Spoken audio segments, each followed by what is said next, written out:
Hi, this is Elizabeth Estel, Homeschool Christian Mom, and thank you so much for joining me again. Welcome back.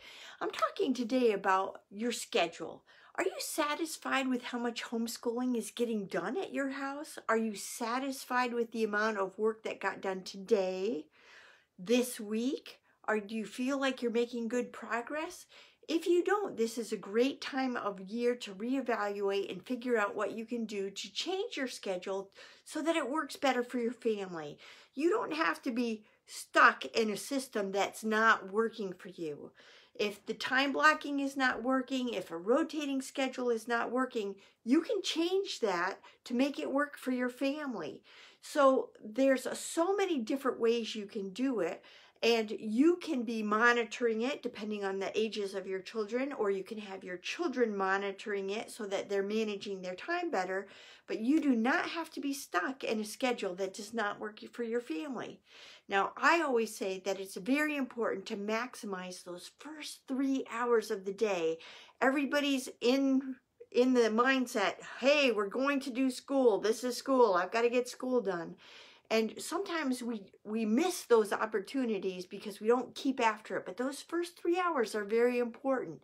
So make good transitions between one subject and another and don't lose their concentration or their train of thought, so you can maximize that time right there. And you might have seen a lot of people say, oh, I only school 3 hours a day. Well, it depends on the age of the children and the child and how many children you have and what else is going on. And are you also running a business? And did you get lunch ready? And how about supper? So there's a lot of factors to homeschooling, which makes it so difficult, but it also makes it so fun because we have some flexibility there, right? You can throw in a load of laundry if you need to. So here you go with your scheduling problem. You know you need a schedule. You're not quite satisfied with the way things are getting done. So how can we do that? Now, my optimum time of day is very short, 10 a.m. to 2 p.m. And I'm done. I'd be happy. But of course, life is not like that, is it? But those hours I had to maximize for my students. So if I had to teach a subject that I wasn't quite as proficient in, I had to make sure I got them in my optimal time slot, which is fine. You can do that. So when my daughter was taking physics, it's not like I know physics, but I could watch the lessons with her. And then when she had questions, I was able with my short-term memory to just answer back what the teacher had said so we could get through physics. So we tried to fit that in that time slot, 10 to 2.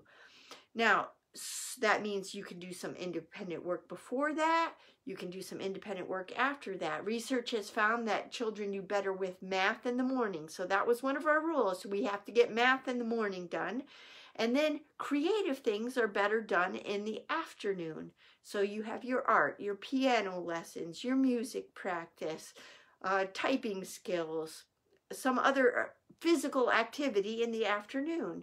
May seem counterintuitive, but that research has shown that's what works better. Now, if you have a child and you say, she works best at midnight, I'm sorry. I had one of those children. I thought she would be a night nurse. She isn't a night nurse. She has to get up at 5:30 in the morning and get to an office now. You have to be sure that you're not training your children to be countercultural or antisocial, or not enabling them to be able to get into the job market later. So you have to work with a normal system. I'm sorry, midnight is your optimal time. Why don't you do your hobbies at midnight? But schoolwork is going to be done between 9 and 12 or 9 and 2 during the day. You can't drag it out any longer than 5 o'clock without starting to get consequences.